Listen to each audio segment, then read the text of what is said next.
kejadian tragis yang melibatkan kes buli di sebuah sekolah yang didakwa mempunyai unsur rasuah dan salah guna kuasa.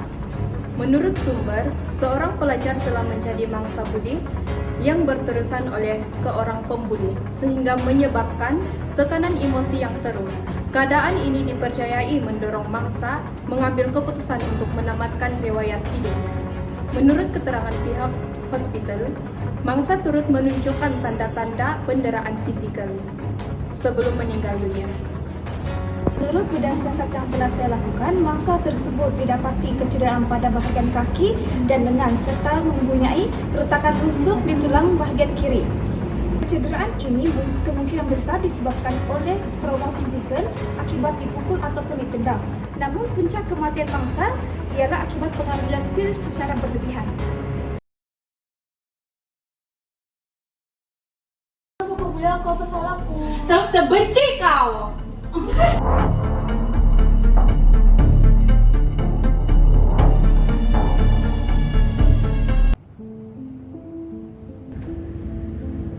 Assalamualaikum, Mak. Salam. Baru aku balik. Siapa tu?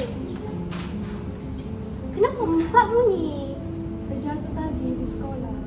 Di mana ada terjatuh merah-merah begini Leo ni? Terjatuh tadi, Mak, di sekolah. Menipu lah kau ni. Cuba tengok. Saya terjatuh tadi. Oh, bentar, kau buat dulu kerja saya. Kau buatlah dulu sendiri, girl. Kerja kemarin pun belum siap juga. Kau tidak mau buat kerja saya? Aku masih banyak kerja lagi membuatnya. Hah? Hah? Ih.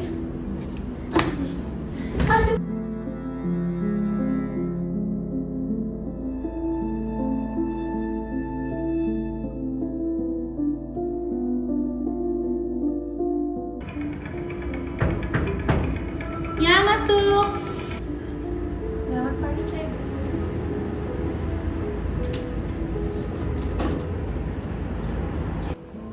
Ya, Ayumi, kenapa ya? Cek, saya mau kasih tahu kan. Alamak, sekejap ya, ini nantilah, boleh kan nanti? Nantilah, keluar dulu. Assalamualaikum, Mak. Salam. Ini kenapa kau hari-hari kalau balik sekolah ni muka merah-merah je ni? Aku nak pukul di sekolah, Mak. So kau beritahu cikgu ke? Sudah cakap tapi cikgu nak melayan. Nanti kita report polis sana. Ya, Mak. Sini kita jumpa polis buat laporan.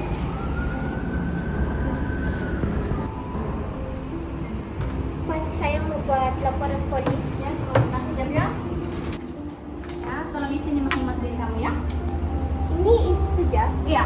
Puan mau tanya pasal keterangan Saya rasa Puan boleh nampak di sini maklumat kejadian. Jadi saya tidak perlu susah-susah. Nanti saya akan baca sendiri detailnya ya. Pas. Sudah? Terima kasih. Puan boleh balik sama anak Puan. Tunggulah 2-3 hari saya proses. Thank you. Banyak nyari pendapatan? Beli-beli Tesla ya? Ya, hello? Hello. Selamat petang Puan Jane. Saya dah terima laporan Mbak nih. Tapi macam susah sikit lah pasal anak Puan. Oh, anak saya, si girl, buat masalah. Ada laporan cakap anak Puan buat kes bully di sekolah. Tumangsa pun datang hari itu, lebam kiri kanan tangan, pipi pun. Saya rasa saya perlulah pergi rumah kamu untuk soal siasat anak Puan. Oh, oke. Nanti datang saja di rumah. Oke, boleh. Nanti hari Selasa saya datang. Thank you. Oke, terima kasih atas maklumatnya. Mami. Jadi kak kita travel minggu depan tuh, Good, Mami mau tanya dulu. Apa yang sudah kamu buat di sekolah? Tidak? Mami dapat maklumat tadi dari polis. Kamu ada bully seseorang? Tidak? Jangan tipu Mami. Tidak ada, Mami. Betul nih? Tidak ada. Oke, kalau betul nanti kita pergi travel.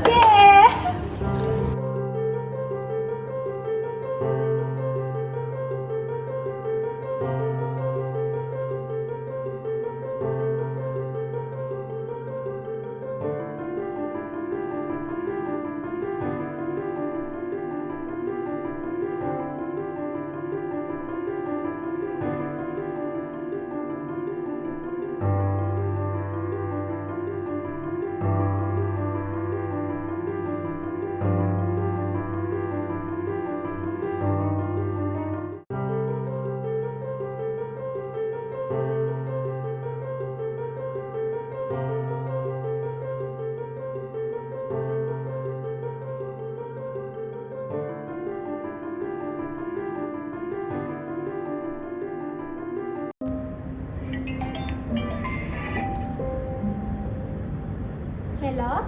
Halo, selamat petang Puan. Ya, kenapa Inspektur? Saya mau kasih tahu yang case hari itu yang Puan lapor tuh sudah tutup ya, sudah selesai.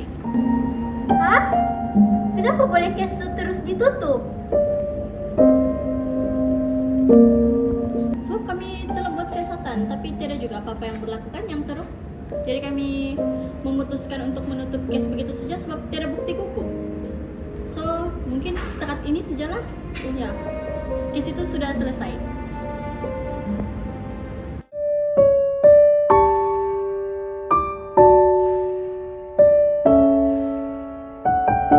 Ayuni?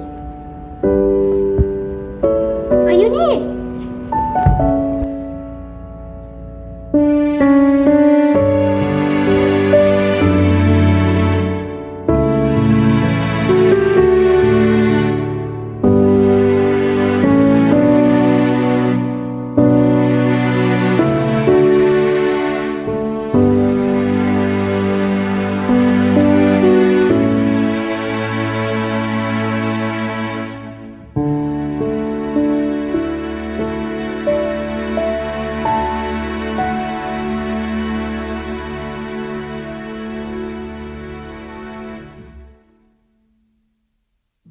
Dalam banyak case bully di sekolah, penderitaan mangsa sering berlaku secara senyap. Namun, apabila tragedi berlaku, kebenaran pula sering terhenti di tengah jalan, terutamanya apabila case tersebut dikaitkan dengan dakwaan salah urus atau rasuah. Case bully yang kemungkinan melibatkan rasuah, seorang pelajar berusia 13 tahun di Sabah, menjadi contoh bagaimana case bully dalam institusi pendidikan boleh mencetuskan persoalan besar terhadap ketulusan sistem. Walaupun terdapat unsur bully yang dikesan dan pendakwaan dibuat, sehingga hari ini tiada individu yang didakwa atas kesalahan menyebabkan kematian mangsa. Dalam situasi seperti ini, dakwaan rasuah atau perlindungan pihak tertentu sering tidak dapat dibuktikan secara langsung. Ia jarang meninggalkan bukti fisikal atau dokumen rasmi. Akibatnya, kes-kes serius seperti ini sering ditutup dengan alasan kekurangan bukti walaupun terdapat kejanggalan yang berlaku, termasuk kesilapan prosedur, kelewatan siasatan, dan keputusan yang dipersoalkan oleh masyarakat. Akhirnya, suara awam hanya tinggal sebagai spekulasi, sedangkan persoalan asas masih belum terjawab. Yang pertama, adakah keadilan benar-benar ditegakkan? Atau adakah sistem gagal melindungi mangsa karena kelemahan dan salah urus? Melalui case ini, kami akan membincangkan bagaimana case bully di sekolah boleh berkait dengan salah urus dan persepsi rasuah, serta mengapa kebenaran sering sukar dicapai apabila ketulusan tidak menjadi keutamaan. Kami dari grup 2 dan inilah laporan khas kami. Kabar Sabah. Kes kematian seorang pelajar di sebuah institusi pendidikan di Sabah menjadi perhatian orang ramai apabila siasatan rasmi masih berjalan bagi menentukan punca sebenar kejadian. Mangsa Yumni Balkis, seorang pelajar berusia 13 tahun, merupakan pelajar tingkatan 1 di sekolah menengah kebangsaan yang berada di Sabah. Pada awal pagi 16 Julai 2025, Ayuni ditemui dalam keadaan tidak sadarkan diri di sebuah longkang berhampiran kawasan asrama sekolah. Beliau kemudian dikejarkan ke Hospital Queen Elizabeth III, namun disahkan meninggal dunia pada 17 Julai 2025. Laporan perubatan awal menyatakan puncak kematian adalah kecederaan otak yang teruk serta kekurangan oksigen akibat terjatuh. Namun penemuan ini masih dalam proses penahanan melalui inkuiri rasmi. Siasatan awal oleh pihak polis dan Jabatan Peguam Negara (AGC) telah mengenal pasti kewujudan unsur bully, pengabaian serta gangguan seksual yang dipercayai berlaku sebelum kejadian berlaku. Susulan itu, seorang pelajar perempuan telah didakwa di Mahkamah Kanak-kanak Kota Kinabalu, Section 507, kandung keseksaan atas kesalahan penggunaan kata-kata menghina dan ancaman terhadap mangsa. Kesemua tertuduh mengaku tidak bersalah dan dibenarkan ikat janji. Walau bagaimanapun, pertuduhan tersebut tidak melibatkan dakwaan menyebabkan kematian Ayuni. Bagi memastikan keadilan ditegakkan, satu inkuiri di Mahkamah Coroner Kota Kinabalu telah ditetapkan untuk menentukan sebab dan keadaan kematian mangsa dari sudut undang-undang. AGC turut mengambil langkah luar biasa dengan menggali semula kubur mangsa dan menjalankan postmortem tambahan bertujuan mendapatkan bukti perubatan yang lebih menyeluruh. Setakat ini tidak bukti rasmi yang mengesahkan dakwaan bahwa kes ini melibatkan rasuah, konspirasi, jenayah ataupun perlindungan pihak berkepentingan. Polis dan AGC menegaskan bahwa dakwaan sedemikian hanyalah spekulasi awam di media sosial tanpa sokongan bukti sah. Pihak polis bagaimanapun mengakui wujud kesilapan prosedur awal, termasuklah kegagalan menjalankan bedah siasat pada peringkat awal. Dan perkara itu sedang diteliti untuk tindakan disiplin. Kesilapan ini tidak diklasifikasikan sebagai rasuah, tetapi kelemahan prosedur. Keluarga Ayuni bersama peguam mereka menggesa AGC mempertimbangkan pertuduhan yang lebih berat sekiranya bukti menunjukkan bahwa perbuatan buli tersebut menyumbang kepada kecederaan serius ataupun kematian mangsa. Kes ini turut mencetuskan gelombang reaksi masyarakat, termasuk gesaan agar undang-undang anti buli diperkukuhkan. Prosedur siasatan dipertingkatkan dan keselamatan pelajar sekolah diberikan keutamaan. Sehingga kini, tiada individu didakwa atas kesalahan menyebabkan kematian Ayuni Balqis. Inkuiri masih berjalan dan keputusan Muktamar bergantung kepada dapatan mahkamah. Orang ramai dinasihatkan untuk tidak membuat spekulasi. Sebaliknya memberi ruang kepada proses undang-undang bagi memastikan kebenaran dan keadilan ditegakkan. Itu sahaja daripada saya, Darsi Kamela Chamri, Kota Kinabalu. Terima kasih. Kes Zara Ayuni Balqis bukan hanya satu tragedi individu, tetapi suatu peristiwa yang memberi kesan berlapis kepada masyarakat. Kesan ini dapat dilihat dalam dua tempo utama, yaitu jangka pendek dan juga jangka panjang, melibatkan individu, organisasi, dan juga negara. Tragedi ini membuka mata banyak pihak tentang betapa seriusnya isu buli ini di institusi pendidikan, terutamanya apabila ia berlaku bersama kelemahan sistem dan persoalan ketulusan. Dalam jangka yang pendek, kes ini memberi kesan emosi yang besar kepada individu yang terlibat. Keluarga mangsa mengalami kehilangan dan trauma yang mendalam, manakala pelajar lain hidup dalam rasa takut dan tidak selamat. Di peringkat organisasi pula, pihak sekolah dan pentadbiran awam berdepan dengan tekanan awam. Prosedur keselamatan, pengurusan disiplin, dan cara kes ini ditangani mula dipersoalkan, sekaligus menjejaskan kepercayaan masyarakat terhadap institusi pendidikan. Dalam jangka panjang, kes seperti ini boleh meninggalkan kesan psikologi berpanjangan terhadap pelajar, termasuk ketakutan untuk melaporkan kes buli dan hilangnya keyakinan terhadap sistem keadilan. Bagi organisasi pendidikan, kes ini menjadi penanda aras penting sama ada ia membawa kepada pembaharuan sistem yang lebih tulus dan berkesan, atau sebaliknya menyebabkan kejatuhan kredibiliti institusi jika kelemahan terus dibiarkan. Di peringkat negara, kes Ayuni Balqis memberi tekanan besar kepada kerajaan untuk memperkukuhkan undang-undang anti buli dan memastikan tabir urus yang lebih telus dalam sistem pendidikan. Imej negara dalam melindungi hak anak-anak dan integriti institusi pendidikan turut menjadi perhatian. Strategi ini menguji sejauh mana komitmen negara terhadap keadilan dan accountability. Kes Ayuni Balqis bukan sekadar kisah duka. Ia memperingatkan bahwa kegagalan menangani buli dan salah urus hari ini akan memberi kesan jangka panjang yang akan datang. Kes kematian Ayuni Balqis bukan saja membuka mata masyarakat terhadap bahaya buli di sekolah, malah turut menimbulkan kebimbangan terhadap kemungkinan berlakunya salah guna kuasa atau rasuah dalam pengurusan sesuatu kes.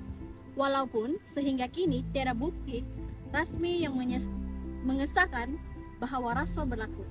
Spekulasi masyarakat yang timbul menunjukkan betapa pentingnya ketulusan dan integriti dalam mengendalikan kes yang melibatkan keselamatan pelajar.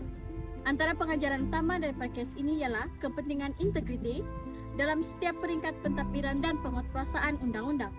Jika wujud amalan rasuah atau cubaan melindungi pihak tertentu, keadilan tidak dapat ditegakkan dan mangsa tidak dapat pembelaan yang sewajarnya. Keadaan ini bukan saja menjejaskan keluarga mangsa, malah boleh menghakis kepercayaan masyarakat terhadap institusi pendidikan dan juga pihak berkuasa. Selain itu, kes ini turut memberi pengajaran bahwa kecuaian atau sikap tidak bertanggung jawab dalam menjalankan tugas boleh menimbulkan persepsi negatif, seperti rasuah, walaupun tanpa bukti yang jelas.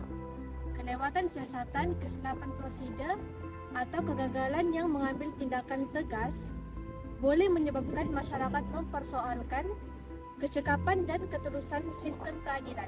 Oleh itu, setiap laporan berkaitan bully atau kematian yang mencurigakan perlu disiasat secara telus, profesional dan adil, tanpa dipengaruhi oleh kedudukan, latar belakang atau kepentingan mana-mana pihak. Langkah ini penting bagi memastikan tiada ruang untuk syak wasangka dan pada masa yang sama dapat melindungi integriti institusi yang terlibat. Dari segi pencegahan, pihak sekolah perlu memastikan setiap case disiplin direkod dan dilaporkan secara sistematik, tanpa cobaan melindungi mana-mana pelajar atau individu. Selain itu, sistem pemantauan bebas seperti audit dalaman atau saluran adunan luar wajar diwujudkan supaya setiap laporan dapat ditangani secara adil dan telus. Selain itu, pelajar serta ibu bapa juga perlu diberikan ruang untuk membuat aduan secara sulit dan selamat tanpa tekanan atau tugasan. Di peringkat kerajaan pula, mekanisme pemantauan terhadap salah guna kuasa dan rasuah perlu diperkukuh dan hukuman tegas terhadap individu yang terbukti bersalah boleh menjadi pengajaran kepada semua pihak. Latihan etika dan integriti juga perlu diterapkan kepada penjawat awam dan warga pendidik. Kesimpulannya, kes kematian Ayuni Balkis mengajak kita bahwa rasuah dan salah guna kuasa boleh memberi kesan besar terhadap keadilan dan keselamatan masyarakat. Oleh itu, ketulusan, integriti, dan accountability mesti menjadi asas dalam setiap sistem pentakbiran dalam mencegah tragedi yang sama daripada berulang. Kes kematian Ayuni Balkis telah mengejutkan masyarakat dan mencetuskan perbincangan serius mengenai isu bully di sekolah, serta kemungkinan salah guna kuasa dalam pengurusan kes. Walaupun tiada bukti rasmi menunjukkan berlakunya rasuah, kelemahan prosedur, dan pertikaian dalam siasatan telah menimbulkan berbagai spekulasi dalam kalangan orang ramai. Tragedi ini menunjukkan bahwa bully boleh membawa kesan yang sangat serius terhadap keselamatan dan kesehatan mental pelajar. Kes ini juga menjadi peringatan bahwa setiap laporan salah laku perlu disiasat secara telus, adil dan bebas daripada sebarang pengaruh pihak tertentu. Masyarakat diseru untuk menolak budaya bully dan rasuah serta berani melaporkan sebarang salah laku. Pihak sekolah, ibu bapa dan kerajaan perlu bekerja sama bagi memastikan keselamatan pelajar sentiasa terjamin.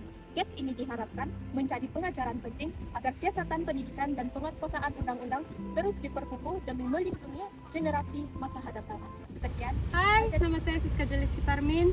Nomor metrik MS240528373. Hai, saya Sherina Ona Charles, MS 240527655. Hai, nama saya Melanie Fisher Jeffrey, MS 240527649. Hai, saya Jennifer Jusini, MS 240527653. Hai, nama saya Kristi Vera Gergino, MS 241032064. Hai, nama saya Nurul Ayuni Balkis binti Khairul Firhan, MS 241031683. Hai, nama saya Loversti Obiel Zajaman, MS 250936468. Hai, saya Nurul Fazlina binti Matpagal, MS 250936432. Halo, nama saya Darcy Kamela Chamri, MS 241031495.